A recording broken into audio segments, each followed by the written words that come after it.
Hello दोस्तों, आप देख रहे हैं अपने YouTube channel C N X 200। C N X 200 पर हमने अपना पोर्टफोलियो डिज़ाइन किया था 1 नवंबर को। और हमारा लॉन्ग टर्म ऑब्जेक्टिव है इस पोर्टफोलियो से वेल्थ क्रिएशन। और ये वेल्थ क्रिएशन तब होगी जब हम अपना सी ए जी आर निकाल पाएँ, तो 20 से 30% का। 3 जनवरी को मार्केट फ्राइडे को क्लोज हुई। 3 जनवरी को हमारी क्या पोजीशन है? 3 जनवरी को हम 10 वीक कंप्लीट कर रहे हैं अपने पोर्टफोलियो के। और अब देखते हैं इसकी क्या रिपोर्ट है। सेबी का डिस्क्लेमर कि हम सेबी रजिस्टर्ड इन्वेस्टमेंट एडवाइज़र नहीं है। आपको कोई भी बाइंग या सेलिंग करनी है तो please contact your financial adviser. और ये जो वीडियो है ये प्योरली एजुकेशनल पर्पस के लिए है, और हम अपने पोर्टफोलियो के रिकॉर्ड को या ट्रेड्स को ट्रैक करना चाहते हैं, ये इसका मेन ऑब्जेक्टिव है। बाकी आप पूरा डिस्क्लेमर पढ़ें, ये आपके बेनिफिट के लिए है। सी एन एक्स 200 हमने इसको लिख दिया है कि this is basically equivalent to Nifty 200। Exactly same नहीं है, बट आप कह सकते हो मोर और लेस 95% अप्रोक्स ये निफ्टी 200 ही है। तो निफ्टी 200 के बेसिकली टॉप 200 कंपनीज के जो स्टॉक्स हैं जो लिस्टेड है एनएससी पर, उसमें 100 स्टॉक जो होते हैं वो लार्ज कैप होते हैं और 100 स्टॉक मिड कैप होते हैं। तो आप कह सकते हैं ये एक लार्ज एंड मिड कैप का हमने सी एन एक्स 200 बनाया है, या निफ्टी 200 है, उसके अंदर 100 लार्ज कैप होते हैं और 100 मिड कैप होते हैं। और इन 200 कंपनी में से ही हम अपने पोर्टफोलियो के लिए कंपनियां सेलेक्ट करते हैं। अब क्योंकि 200 कंपनियां तो नहीं खरीद सकते हैं, नहीं तो एकदम मैसी हो जाएगा हमारा पोर्टफोलियो, तो हम इन 200 में से सिर्फ 33 स्टॉक ही बाय करते हैं। यानी कि 33 स्टॉक बाय करेंगे हम 200 स्टॉक में से, और ये 200 स्टॉक होंगे आपके लार्ज कैप और मिड कैप के। अब क्योंकि हमें सिर्फ 33 स्टॉक ही बाय करने हैं, तो हम हर स्टॉक में जो अपनी इन्वेस्टमेंट कर पाएंगे वो होगी 3%। यानी कि हर स्टॉक में 3%, और 33 स्टॉक तो आपका 99%, ऑलमोस्ट 100% कैपिटल डिप्लॉय हो जाएगा या इन्वेस्ट हो जाएगा। अब इसके बाद हम इस वीक में क्या चेंज करेंगे? गुड न्यूज़ ये है कि इस हफ्ते कुछ नहीं करना, टेक रेस्ट। जो हमने पिछले हफ्ते पोर्टफोलियो बनाया था सी एन एक्स 200 का अपना टॉप 33 स्टॉक्स, वो एकदम बढ़िया काम कर रहा है, उसमें कोई चेंज की ज़रूरत नहीं है। सी एन एक्स 200 में अभी क्या पोजीशन है हमारी? अभी पोजीशन ये है कि हमने सी एन एक्स 200 में हमने लास्ट वीक तक 13,241 रुपये का लॉस बुक कर लिया है। यानी कि हमने लॉस ले लिया है। और इसी पोर्टफोलियो में हमें अनरियलाइज प्रॉफिट जो हमारे 33 स्टॉक, क्योंकि हमारे पोर्टफोलियो में हमेशा रहते हैं, तो वो जो 33 स्टॉक अभी हमारे लाइव है हमारे पोर्टफोलियो में, उनका जो अनरियलाइज प्रॉफिट है वो है 60,560 रुपये। तो नेट गेन की अगर हम बात करें तो हम 47,000 के प्रॉफिट में हैं या गेन में हैं। ये है वो स्टॉक जो अभी तक हमने बेचे हैं। ये स्टॉक आप देख सकते हैं, H A L, P F C, Suzlon, Solar Industries. Last जो हमने जे एस डब्ल्यू एनर्जी, तो कब कब हमने किस किस स्टॉक को बेचा है वो उसकी डेट भी यहाँ पर है। 27 दिसंबर को हमने 2 स्टॉक बेचे थे, एच ए एल और प्रेस्टीज। इसके बाद हमने 27 दिसंबर लास्ट सेलिंग डे था हमारा, उसके बाद हमने सी एन एक्स 200 से कुछ भी नहीं बेचा है। और जो भी इन पे हमें लॉस हुआ, हाँ एक ही स्टॉक, एक स्टॉक प्रॉफिट में, बाकी आई थिंक सारे ही लॉस में हैं। तो यानी कि जो हमारा रियलाइज्ड लॉस हुआ सी एन एक्स 200 में वो था 13,000। और जो हमारे पोर्टफोलियो की वैल्यू अभी आ रही है वो आ रही है 10,47,319 रुपये। क्योंकि हमने स्टार्ट किया था 1 नवंबर को 10 लाख के साथ में, और पोजीशन है अभी हमारी 47,000 एक्स्ट्रा है, तो हमारा अनरियलाइज प्रॉफिट जो था वो बचता है 60,560 रुपये। यानी कि हमारा अनरियलाइज प्रॉफिट था, और इस लॉस को इसके साथ अगर हम एडजस्ट कर ले तो भी हम नेट प्रॉफिट में हैं 47,000 के।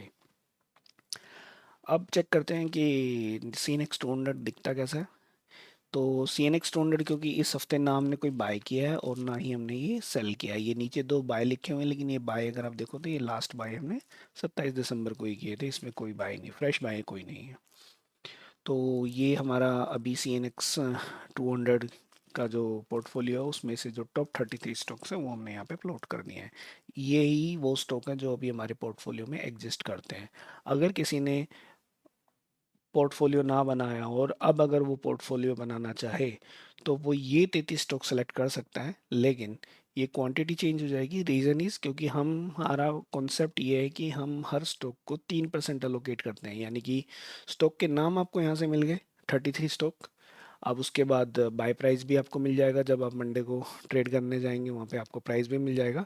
और क्योंकि आपको हर स्टॉक में 3% देना है तो अकॉर्डिंगली आप अपनी क्वांटिटी निकाल सकते हैं कि आपको कितना क्वांटिटी किस शेयर की बाय करनी है।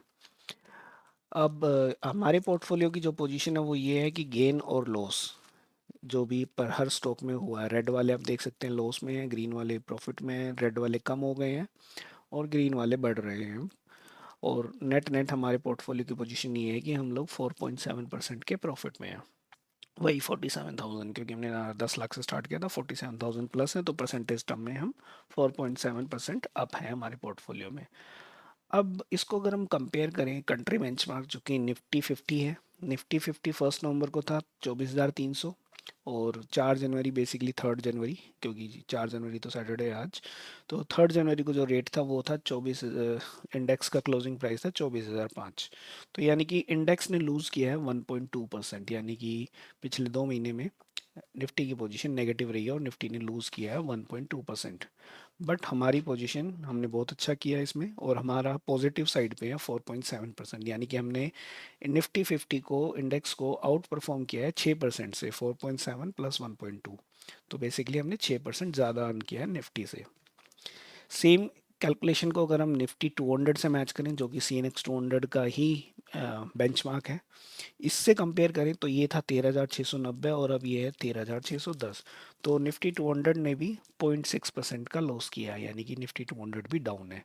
लेकिन हम क्योंकि पॉजिटिव है तो हमारे पोर्टफोलियो ने निफ्टी 200 को आउट परफॉर्म किया है या बीट किया है 5.3% से, हम कह सकते हैं। तो इसमें आपने ये देखा कि मतलब हमने कंट्री बेंचमार्क को भी बीट किया और निफ्टी 200 को भी बीट किया, यानी कि हमारा जो पोर्टफोलियो है, जो भी हमारे सिलेक्शन ऑफ स्टॉक्स है, ये बहुत अच्छा काम कर रहा है। तो अगर ये इतना ही अच्छा काम कर रहा है तो क्या हम इसकी परफॉर्मेंस को बाकी म्यूचुअल फंड से कंपेयर कर सकते हैं क्या? उसके लिए भी हमने इस बार एक स्लाइड डाली है कि क्योंकि हमने स्टार्ट किया था 1 नवंबर को, तो 1 नवंबर से लेके हमने आज की डेट तक पिछले 2 महीने में सभी म्यूचुअल फंड की रिपोर्ट्स निकाली है। क्योंकि सी एन एक्स 200 जो होता है आपका 100 लार्ज कैप और 100 मिड कैप, यानी कि आप इसे कह सकते हैं लार्ज मिड कैप।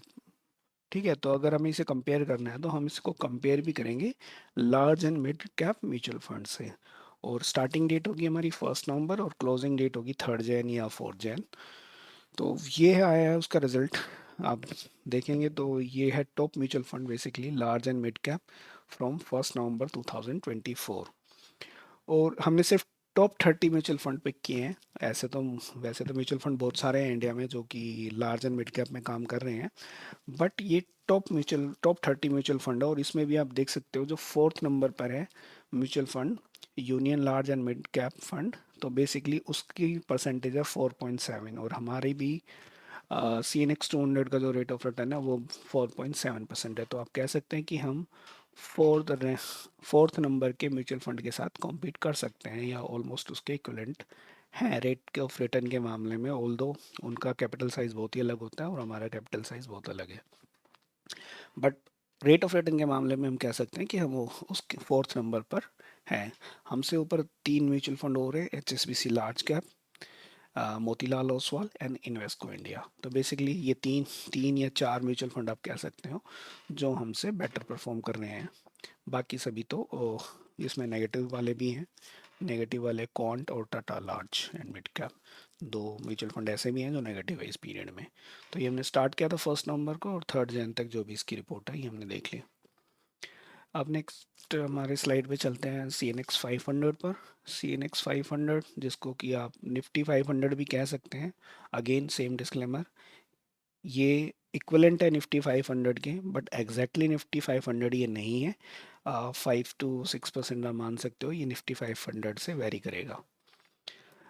अब क्योंकि सी एन एक्स 500 में 500 कंपनीज होती हैं तो लार्ज कैप तो फिक्स ही है कि 100 कंपनीज को हम लार्ज कैप कहते हैं और नेक्स्ट 150 कंपनीज को हम मिड कैप कहते हैं, और उसके बाद जितनी भी कंपनी होती है उनको हम स्मॉल कैप कहते हैं। तो वही सेम हमने बता दिया कि 500 कंपनीज है जिसमें से कि 100 लार्ज, 150 मिड और 250 आपकी स्मॉल कैप, यानी कि इससे हमारा सी एन एक्स 500 बन जाता है। अब क्योंकि यहाँ पे हमारे पास 500 कंपनियां इन्वेस्ट करने के लिए, तो 500 कंपनी है तो 33 में तो नहीं करेंगे इस बार इन्वेस्ट। इस बार हम इन्वेस्ट करेंगे 50 स्टॉक्स में। 50 स्टॉक में जब हम इन्वेस्ट करेंगे तो 50 स्टॉक 500 में से हम 50 कंपनियां उठाएंगे सिर्फ, क्योंकि पूरे 500 में इन्वेस्ट नहीं कर सकते, नहीं तो पोर्टफोलियो में ही खो जाएंगे हम कि कौन सी कंपनी अच्छा कर रही है और कौन सी बुरा। तो हमने 500 में से सिर्फ 50 कंपनियां सेलेक्ट की अपनी स्टडी और रिसर्च के बाद, कि यही वो 50 कंपनियां जिनमें हम इन्वेस्ट करेंगे। और क्योंकि 50 कंपनी है तो हर स्टॉक को हम 2% ही अलोकेट कर सकते हैं, क्योंकि हम इक्वल इंडेक्स बेस पे काम करते हैं। तो जब हम इक्वल वेटेज देते हैं हर स्टॉक को, तो होता क्या है कि हम इक्वल वेटेज के मामले में 2% ही दे सकते हैं 50 स्टॉक को, तो हमारा 100% मनी जो है वो इन्वेस्ट हो जाता है। अब इसके बाद इस हफ्ते क्या चेंज करेंगे? इस हफ्ते सी एन एक्स 500 में चेंज है। तो चेंज ये है कि हम 3 स्टॉक को सेल करेंगे और इन 3 स्टॉक को हम दूसरे 3 बाय करके रिप्लेस कर देंगे। कौन से हैं वो स्टॉक? ये हैं IRFC और सुवेन फार्मा और भारत डायनामिक्स। इन 3 को हम सेल कर देंगे। इन तीनों को जब हम 3 जनवरी को सेल करते हैं, इनके क्लोजिंग रेट के प्राइस, यानी कि ये मार्केट का क्लोजिंग रेट था, उसी रेट पे हम सेल कर रहे हैं। और ये ट्रांजैक्शन करने के बाद हमें लॉस हो रहा है 556 रुपये का, 3,383 और 1142 रुपये। परसेंटेज टर्म में बात करें तो 2.8%, फिर 17% और फिर 6% का नुकसान हुआ हमें इन 3 स्टॉक्स में। अ, आप मोस्टली देखेंगे कि हम हमेशा लॉस बुक करते हैं। लॉस बुक करने का रीज़न ये है कि हमारी जो फिलोसफी या थ्योरी कह लो, वो ये है कि हम जो इस 20 स्टॉक में हमें लगता है कि हमें लॉस होना स्टार्ट हो गया और ये फर्दर एक्सटेंड हो सकता है, तो उससे बचने के लिए हम लॉस वाले ट्रेड को जल्दी काट देते हैं। Basically you can say cut the early cut the loser. तो हम लॉस वाले स्टॉक को बहुत पहले काट देते हैं, जब वो छोटा लॉस होता है हम उसे तभी काट देते हैं। और जब हमें किसी स्टॉक में प्रॉफिट हो रहा होता है, उसको हम नहीं काटते। प्रॉफिट के ट्रेड को हम बुक करने में बहुत ज़्यादा टाइम लेते हैं, या कह लो कि जब प्रॉफिट सब्सटेंशियली गिर जाता है उस स्टॉक में, तभी हम उसको काटते हैं। अदरवाइज हम प्रॉफिट वाले स्टॉक को नहीं काटते हैं। यानी कि एक तरह से हम एक थ्योरी फॉलो करते हैं, लेट द विनर रन। तो जो स्टॉक बढ़ रहा है उसको बढ़ने दो, उसको मत काटो, उसको प्रॉफिट बुक मत करो। तो इसलिए आपने हमारी इनिशियल स्लाइड में भी देखा कि हम हमेशा रियलाइज लॉस की बात करते हैं, कि रियलाइज लॉस हमें इस पोर्टफोलियो में इतना हो गया है। तो ये रियलाइज लॉस हमारा फर्दर एक्सटेंड हो जाएगा, क्योंकि अभी हमने लगभग 3,500-4,000 का लॉस हमने बुक कर लिया है। और इन तीनों स्टॉक को हम इन 3 नए स्टॉक से रिप्लेस कर देंगे, Lloyd, Caplin point and amber enterprises. तो इन 3 से हम इनको बाय कर लेंगे इनके क्लोजिंग प्राइस पे। तो ये हो गया चेंज का डिस्कशन। ये चेंज करने के बाद सी एन एक्स 500 कैसा दिखता है? C N X, okay, C N X 5 में पहले हम रिलाइज लॉस की भी बात कर लेते हैं। रिलाइज लॉस क्या है? तो सी एन एक्स 500 में हमें जो रिलाइज लॉस है वो हुआ है 29,330 का, यानी कि 29,000 का हम लॉस बुक कर चुके हैं। अनरियलाइज प्रॉफिट, क्योंकि हम प्रॉफिट बुक नहीं करते, हम चलने देते हैं, तो जो हमारा अनरियलाइज प्रॉफिट है वो है 41,800। और नेट प्रॉफिट, क्योंकि ये लॉस है और ये प्रॉफिट है, दोनों को एडजस्ट कर दें तो हमारे पास नेट प्रॉफिट ही बचता है 12,540। यानी कि हमारा जो हमने जो इनिशियल कैपिटल की थी 10 लाख, उसमें हम 12,000 से प्लस हैं। पॉइंट नेक टू नेक हम 12,000 पॉजिटिव में है, यानी कि प्रॉफिट में, लॉस में नहीं है। ये है वो लिस्ट जो भी हमने आज तक सारे लॉस बुक किए हैं। ये लिस्ट लंबी होती जा रही है, इन फ्यूचर हो सकता है हमें अगली स्लाइड पे ही बनाना पड़े या इनका फ़ॉन्ट छोटा कर देंगे। अ, तो ये वो लिस्ट है, और किस स्टॉक में कितना लॉस हुआ है वो आप देख सकते हैं, 29,330। ये सारे स्टॉक्स हैं। जिस पे यहाँ सेल सेल लिखा है, ये वो स्टॉक है जो हमने इसी वीक यानी कि 3 जैन को हम सेल कर रहे हैं। तो इनकी सेलिंग डेट आप देख सकते हो, 3 जैन, 3 जैन एंड अगेन 3 जैन। तो ये वो 3 स्टॉक हैं जो हमने सेल किए हैं। और ये सब करने के बाद हमें 29 का रियलाइज लॉस हो चुका है। अब चलते हैं कि ये चेंज करने के बाद सी एन एक्स 500 कैसा दिखता है। सी एन एक्स 500 दिखता है ऐसा। इसमें आपको, क्योंकि हम 50 स्टॉक ही मेंटेन करते हैं अपने सी एन एक्स 500 में, 2% की इक्वल के साथ में, तो अभी आपको जो सामने जो लिस्ट है इसमें 53 स्टॉक है। 53 स्टॉक इसलिए हैं क्योंकि इसमें आप 3 सेल देख सकते हैं, ये रेड में मार्क जो है, यानी कि 53 में से 3 स्टॉक आपके एग्जिटिंग स्टॉक है जो इस वीक जा रहे हैं। तो अगेन नेट आपके पास 50 स्टॉक ही बच जाएंगे पोर्टफोलियो में। क्योंकि हम 50 ही मेंटेन करते हैं अपने पोर्टफोलियो में। अब क्योंकि 50 ही मेंटेन किए, तो अब अगर किसी को ये पोर्टफोलियो दोबारा से रीडिज़ाइन करना हो, तो कंपनी के लिस्ट की नाम आपको यहाँ से मिल गई है, सेल वाले आप छोड़ देंगे और रिमेनिंग 50 आप ले लेंगे और हर किसी को 2% कैपिटल एलोकेट कर देंगे, अकॉर्डिंगली आप बाय सेल कर सकते हैं। तो उसके बाद हुआ क्या, नेट पोजीशन हमारी 10,11,000, 1200 रुपये हमारे पास कैश है, तो यानी कि 12,540 हमारे पोर्टफोलियो की वैल्यू है। तो रियलाइज लॉस है 29,330, अनरियलाइज प्रॉफिट है 41,000, नेट प्रॉफिट है 12,540। परसेंटेज टर्म में बात करें तो 1.3% हमारा पोर्टफोलियो में पॉजिटिव साइड पर है। अगर हम इसको निफ्टी 50 जो कि कंट्री बेंच मार्क है, जैसे हमने 200 को कंपेयर किया था, वैसे ही हम 500 वाले पोर्टफोलियो को मैंने कंपेयर कर रहे हैं। अगर हमने निफ्टी ने दिया है 1 - 1.2 का रिटर्न, हमारे पोर्टफोलियो ने क्योंकि पॉजिटिव में 1.3 दिया, तो एक तरह से हमने कंट्री बेंचमार्क को आउट परफॉर्म किया है 2.5% से, यानी कि हमने 2.5% ज़्यादा कमाया है। सेम अगर हम निफ्टी CNX 500 को निफ्टी 500 ही जो कि इसका अपना बेंचमार्क है उससे कंपेयर करें, तो निफ्टी 500 ने 0.5 माइनस में रिटर्न दिया और हमने हमारा 1.3, तो नेट नेट हमने आउट परफॉर्म किया है 1.8% से। तो ये हो गया हमारा CNX 500 का कैसा दिखता है अभी क्लोजिंग चेंजेस के बाद। नेक्स्ट स्लाइड है हमारी top 10 gainer and top 10 loser. तो CNX 200 पहला जो बॉक्स है वो है CNX 200 टॉप 10 गेनर। पहले गेनर की बात कर लेते हैं, सो दैट कि पॉजिटिव चीज़ें पहले करनी चाहिए। तो टॉप 10 गेनर में आप देख सकते हैं डिक्सन सबसे ज़्यादा 30% का रेट ऑफ रिटर्न है, पॉलिसी बाजार अगेन 30% ही है, और 360 19.8। तो आप देख सकते हैं जितने भी हमारे टॉप 10 गेनर है सभी सारे के सारे डबल डिजिट्स में हैं। और क्योंकि जब हम प्रॉफिट बुक नहीं करते हैं, तो इसलिए सबकी करंट वैल्यू कुछ ना कुछ आ रही है, हमने किसी में भी प्रॉफिट बुक नहीं किया। लॉस लूज़र की बात करें तो लूज़र में क्योंकि हम प्रॉफ जिसमें हमें लॉस होने लगता है हम उसको इमीडिएटली कट कर देते हैं, तो हमने इनमें कट कर दिया। टोरेंट फार्मा को 19% पे कट कर दिया, सुजलोन को 16% पे कट कर दिया। लेकिन ये कुछ स्टॉक हैं जिनको हमने अभी तक कट नहीं किया है, यहाँ पर अभी हमारी स्ट्रेटेजी के अकॉर्डिंग सेलिंग इंडिकेशन नहीं आया है। ऑल दो यहाँ पर आ गया था सोलर इंडस्ट्रीज़ में एंड JSW एनर्जी में, तो इनको भी कट कर दिया गया। परसेंटेज पे नहीं जाते हैं हम, अपनी अलग थ्योरी पे काम करते हैं। जब उस स्ट्रेटजी में इंडिकेशन आएगा इसको सेल करने का, हम तभी सेल करेंगे। तो अभी हम इसको कंटिन्यू कर रहे हैं। तो ये हो गई टॉप 200 CNX 200 के पोर्टफोलियो की बात। अब अगर हम सेम पैटर्न पे CNX 500 की बात करें, तो यहाँ भी आप देख सकते हैं कि फिनटेक 45, केन्स 36, अनंतराज 30%, और डाउन साइड में बात करें तो 14% से लेके 33% तक। BASF गोडफ्राई फिलिपिन में हालांकि लॉस काफ़ी ज़्यादा हो चुका है, 24% और 33%, पर फिर भी अभी तक की हमारी स्ट्रेटेजी में इसमें सेल सिग्नल नहीं आया है, तो अभी हम इसको कट नहीं कर रहे हैं। यहाँ पर भी वैल्यू ज़ीरो आपको दिख रही है, यानी कि यहाँ हम लॉस बुक कर चुके हैं और ये फिगर सब चेंज नहीं होंगे। ये ट्रेड कट चुके हैं लॉस में। तो ये हो गया हमारा top 10 gainer and top 10 loser का एक स्नैपशॉट। अब चलते हैं नेक्स्ट स्लाइड पर, जिसमें हम FII और DII का एनालिसिस कर लेते हैं। तो इस वीक क्या चेंज हुआ, लास्ट वीक हमने 27 दिसंबर तक डिस्कस कर लिया था ये, कि लास्ट वीक ये बाइंग थी इंस्टीट्यूशनल, 4,600 की इंस्टीट्यूशनल की बाइंग के बावजूद भी निफ्टी जो था सिर्फ 226 पॉइंट ही अब ऊपर जा पाया था। इस बार फॉर चेंज उल्टा हुआ है, 11,000 करोड़ की सेलिंग की FII ने, DII ने बाइंग की 9,200 करोड़ की।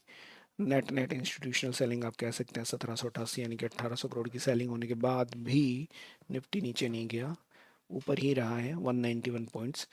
अगर आप इसको ग्राफिकल फॉर्म में देखेंगे तो पूरी पिक्चर दिखेगी कि ये लास्ट वीक था, उसके बाद जब ये 11,000 करोड़ की सेलिंग आई, तो इस सेलिंग ने निफ्टी को काफ़ी नीचे तक धकेला था और इसने पिछले दोनों वीक के लोअर लो को तोड़ दिया था और ये नीचे आ भी गया था। लेकिन क्योंकि शायद 30-31 को ज़्यादा FII एक्टिव नहीं थे, तो DII ने इसको फिर से उठा लिया और उसके बाद अभी 3 दिन न्यू ईयर में भी ट्रेड हो चुकी है मार्केट, और उसके बाद नेट नेट पॉजिटिव पोजीशन यही है कि 191 as compare to last week Nifty positive side में है। तो आप इसको पॉजिटिव तो नहीं मानेंगे, ये काफ़ी वोलेटाइल वीक रहा, पॉजिटिव तो नहीं है। अभी आप क्वेश्चंस ये है कि देखते हैं अभी कंसोलिडेशन फेज चल रहा है बेसिकली, तो डाउनफॉल तो आ भी सकता है, बट अभी ज़्यादा पॉजिटिव होने की ज़रूरत नहीं है। आप कह सकते हैं कि अभी इसको पास होने दें। और अगर हम 10 वीक जब से हमने स्टार्ट किया 1 नवंबर से और अब तक अगर हम आज पोजीशन देखें तो निफ्टी ने 300 पॉइंट का डाउनफॉल दिखाया है, यानी कि पिछले 2 महीनों में निफ्टी माइनस के हुआ है 300 पॉइंट। अब इसमें हम देखते हैं FII and DII activity on monthly basis. Monthly basis अगर हम बात करें जनवरी 24 से लेके जन 25, तो दिसंबर 24 के 2 दिन में क्या चेंज हुआ, 17,000 करोड़ की नेट इंस्टीट्यूशनल बाइंग हुई दिसंबर में, यानी कि 17,000 करोड़ एक्स्ट्रा आया। 17,000 करोड़ की सेलिंग की FII ने, 34,000 करोड़ की बाइंग की DII ने, तो इसको एडजस्ट करने के बाद 17,000 करोड़ की बाइंग हुई दिसंबर में। इस बाइंग के बावजूद निफ्टी 500 पॉइंट नेगेटिव रहा, ऊपर नहीं जा पाया। ऊपर गया था लेकिन वापस नीचे धकेल दिया गया, तो 17,000 करोड़ लगने के बाद भी निफ्टी नीचे ही रहा। जनवरी में 3 दिन ट्रेड हुआ है जिसमें 4,500 करोड़ की सेलिंग हुई, 2,500 करोड़ की बाइंग हुई, नेट नेट 2,000 करोड़ की सेलिंग हुई इंस्टीट्यूशनल। और इस 2,000 करोड़ की सेलिंग के बाद भी निफ्टी ऊपर ही गया। शायद न्यू ईयर रेजोल्यूशन या न्यू ईयर की पॉजिटिविटी है जिसकी वजह से ये ऊपर जा रहा है नेगेटिव बाइंग, यानी कि सेलिंग के बाद भी। यही आपको कैंडल फॉर्म में भी दिख रहा है कि निफ्टी के जो 2025 का पहला कैंडल बना है, जो फर्स्ट मंथ का जनवरी का, वो पॉजिटिव है अभी। तो अगेन बहुत अच्छी पोजीशन तो नहीं है अभी निफ्टी की, बट हाँ आप कह सकते हैं एक थोड़ा पोज आया है, कंसोलिडेशन है। देखते हैं ये कंसोलिडेशन टिकेगा या नीचे फॉल हो जाएगा, वो हमें नेक्स्ट वीक पता चलेगा क्या पोजीशन आता है चेंज में। एनुअल टर्म पे बात करें तो एनुअल टर्म में 2020 से लेके अब तक हमारा 2024 तक का डेटा 14%, 24%, 4%, 20% और 8%। इस परसेंटेज को आप ध्यान ना दें क्योंकि ये सिर्फ 3 दिन की ट्रेडिंग है। तो इसमें हमें एक चीज़ तो एनालाइज कर सकते हैं कि जब 2022 में लगभग 2,80,000 करोड़ की सेलिंग की थी FII ने, और DI ने ऑलमोस्ट सेम बाय किया था, यानी कि नेट टू नेट कुछ नहीं था, सिर्फ 2,000 करोड़ की सेलिंग थी पूरे साल में। तो उसका रिजल्ट ये हुआ था कि निफ्टी पॉजिटिव था 751 पॉइंट, जो कि 4.3% था। 2024 भी कुछ वैसा ही साल रहा है कि 3 लाख करोड़ की सेलिंग हुई FII की तरफ से। DII ने बाय किया 5,27,000 करोड़, क्योंकि DII ने सिर्फ FII की सेलिंग को मैच नहीं किया, उससे बहुत ज़्यादा खरीदा है। और इस बहुत ज़्यादा खरीदने के बाद निफ्टी ने 8.8% का रिटर्न दिया, यानी कि जैसे यहाँ पे सिर्फ 4% का रेट ऑफ रिटर्न दिया था, यहाँ पे 8.89% का रेट ऑफ रिटर्न दिया है। ये 9% इसलिए आ पाया क्योंकि यहाँ पे एक्सेसिव बाइंग बहुत ज़्यादा थी। तो यानी कि दो, जब FII ने एक साल 22 में बेच लिया और 23 में सेलिंग कम हो गई थी, अगेन 24 में खूब फिर से सेल किया है। तो ऑल दो ये कोई श्योरिटी नहीं है, बट एक्सपेक्टेशन है कि शायद 2025 में FII इतनी सेल नहीं करेगा क्योंकि पिछले साल अब वो बेच चुका है बहुत ज़्यादा। अब वो कंटिन्यू करेगा या नहीं करेगा वो तो FII को ही पता है, बट एक एक्सपेक्टेशन है कि शायद 2025 अच्छा रहना चाहिए। एटलीस्ट हम 26,000 तो एक्सपेक्ट कर ही सकते हैं, 26,000 या 26,500 निफ्टी से हम एक्सपेक्ट कर सकते हैं इजीली, या 27,000 भी एक्सपेक्ट कर सकते हैं, क्योंकि जब ये 27,000 को मैच करेगा तब जाके इसका रेट ऑफ रिटर्न 10% और इसकी एवरेज भी लगभग 13% के आसपास वही आ पाएगी। तो ये कैंडल फॉर्म में अगर आप देखें annually candle back to back सारे ग्रीन है। अभी जो पहला 3 दिन का कैंडल है वो भी ग्रीन ही है, बट वो इतना मैटर नहीं करता। बट अगर आप इन कैंडल्स को देखेंगे 5 को, तो ये बैक टू बैक एक positive India intact growth story बताते हैं, जो कि इंटैक्ट है, इसमें कोई दिक्कत नहीं है, ये रहेगी। तो आई थिंक ये हमारी एनुअल शीट थी, सॉरी लास्ट शीट थी। Thank you for watching the channel.